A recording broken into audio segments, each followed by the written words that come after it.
In this lesson, we're going to dive into the world of obfuscation. Now, obscuring information can sometimes be as crucial as encrypting it, and this is where steganography, tokenization, and data masking are going to come into play. Let's take a moment to unpack each of these techniques together so we can get a clearer picture of their role within the world of data security. First, we have steganography. Now, we often talk about steganography and we think about it as the art of hidden writing. Steganography is derived from the Greek words meaning covered writing, and it's all about concealing a message within another message so that the very existence of that hidden message is unknown. Now, steganography is defined as the practice of hiding secret data within ordinary, non-secret files or messages to avoid detection. Our primary goal here isn't to prevent unauthorized access to the data, but instead to prevent the suspicion that there is any hidden data inside of it at all. For example, if I post a digital picture of a cat to my social media profile, you may see it and just think that it's a picture of a cute little kitty. But in actuality, I could be using steganographic techniques where I'm actually embedding a hidden message within that cat picture. By subtly changing the colors of specific pixels inside of patterns, which are really going to be indistinguishable to your human eye, that image can carry additional payloads of hidden information. When the recipient knows where to look and has the right tools, they can actually extract this hidden message, while adversaries will remain oblivious to the fact that there was a hidden message in the picture to begin with. Now, steganography is frequently used alongside encryption for an extra layer of security too. While encryption announces there's something worth hiding, steganography will hide it in plain sight, making detection itself a pretty big challenge for us as cybersecurity professionals. Let me give you a quick demonstration of how steganography is used. If you've ever seen an old spy movie where one spy takes out a classified ad in the newspaper and the first letter of each word makes up the secret message, something like "meet at 6," this is a version of steganography. Note that data isn't going to be encrypted when you do this. It's just going to be hidden inside another message. And if you know what you're looking for, then it's really easy to see the message inside wherever it's being hidden. So in the case of my newspaper example, writing down the first letter of each word gives you the secret message. Now, basically, if anybody knows where to look, they can easily pull that data back out. So let's jump into the lab environment and see how easy it is to hide some data inside a standard photograph using a steganography tool and then getting that back out on the other side. To conduct this demonstration, we're going to load a steganography program up inside our web browser. You can try this at home if you want to. All you have to do is go to this website as you see on the screen, stylesuxx.github.io/steganography/ and hit enter. When you get to the screen, you're going to be asked to choose a file. So I'm going to go ahead and choose a file off my desktop, which is my logo, diontraining.png. And then you're going to type in whatever the message is you want to hide. This is a secret message for my students only. Steganography is fun. Okay, so we're going to go ahead and hit encode.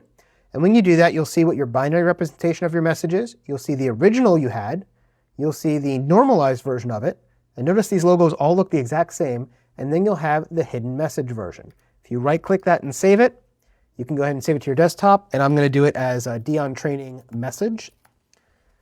And you'll see it there on my desktop. Now, if I look at these two files side by side, we'll have the Dion Training one up here and the hidden message one right here. They look identical in every way, don't they? And so if we go ahead and close these, we can actually look at the file size of them. And so here we have the one on the left here, the one on the left is diontraining.png, which is the original. And you can see the file size, or the dimensions of it, are the exact same as the new one. We haven't changed that at all. But we did change the file size, and we went from 74 kilobits down to 57 kilobits. Why, if we put more information, did the file size shrink? Well, it's because the way they re-encoded it to make sure the images looked exactly right and the compression they used. Sometimes the file size will get bigger as well, but it is very infrequent that you'll see the same file size. So this may be one way that we know the file has been changed. Now, if we want to see the actual message inside of it, let's go over here to decode, and let's go ahead and choose the original file, and if we hit decode, you'll see that there is no message inside that one. See, there was no hidden message. It came out garbage because there was no hidden message. But if I choose the one that we hid the message inside of, we hit open and hit decode, you'll see that our hidden message comes right back. This is a secret message for my students only. Steganography is fun. And so if you want to play with this, you can. You can go through and do some of this and send it to your friends and have them send you messages back. But remember, the information isn't encrypted when you're doing the steganography. You're hiding it in plain sight. So if I actually decided to open up diontrainingmessage.png, the one that has this hidden message in it, inside of a hex editor, you could actually find that message hidden inside of it, but it is not true encryption. Second, we have tokenization. Now, tokenization is a transformative technique in data protection that involves substituting sensitive data elements with non-sensitive equivalents called tokens, which have no meaningful value. The real data is securely stored elsewhere, and only specific systems can map the tokens back to the original values. For example, when you use your credit card at the local store, your merchant doesn't actually store your credit card details, but instead they store a tokenized version of your credit card details. So, using tokenization, once that credit card number is entered into the system, it's going to be replaced with a random string of characters called the token. This token can then be used for certain internal processes without exposing the actual credit card number. If a data breach occurs, hackers are only going to find that useless token, not the actual credit card numbers, because those actual credit card numbers remain safe in a separately secured vault. This idea of tokenization is commonly used in payment systems to help reduce the scope of compliance with standards like PCI DSS, and they also offer us a balanced approach to data security and usability. Third, we have data masking. Data masking is used to protect our data by ensuring that it remains recognizable but does not actually include sensitive information. Data masking, also known as data obfuscation, is the process of disguising original data to protect sensitive information while maintaining the data's authenticity and usability.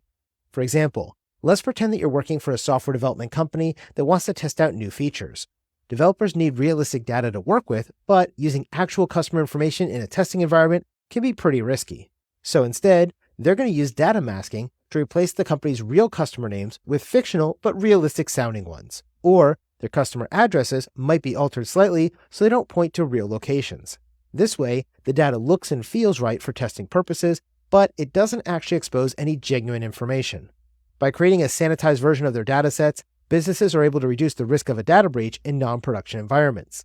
Now, data masking is also really prevalent in industries that handle vast amounts of personal data. Another use of data masking would involve hiding sensitive details from your own company's employees.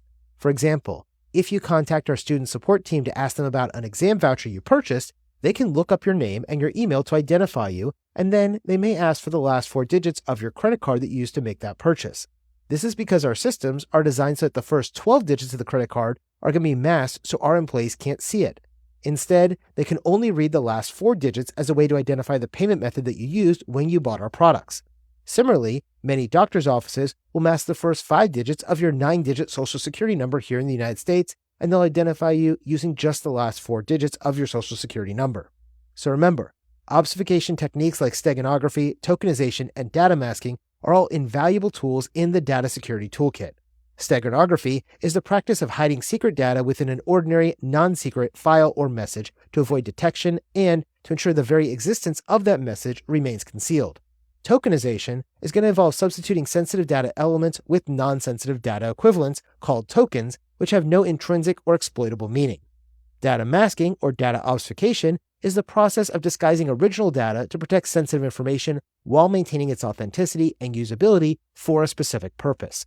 And these all operate under the principle of hiding information, either by embedding it within something else using steganography, replacing it with tokens with tokenization, or altering it to protect the genuine data using data masking. By understanding and implementing these techniques, organizations can ensure that they're one step ahead in the ever-evolving game of data security by using data obscurity to shield their sensitive data from prying eyes.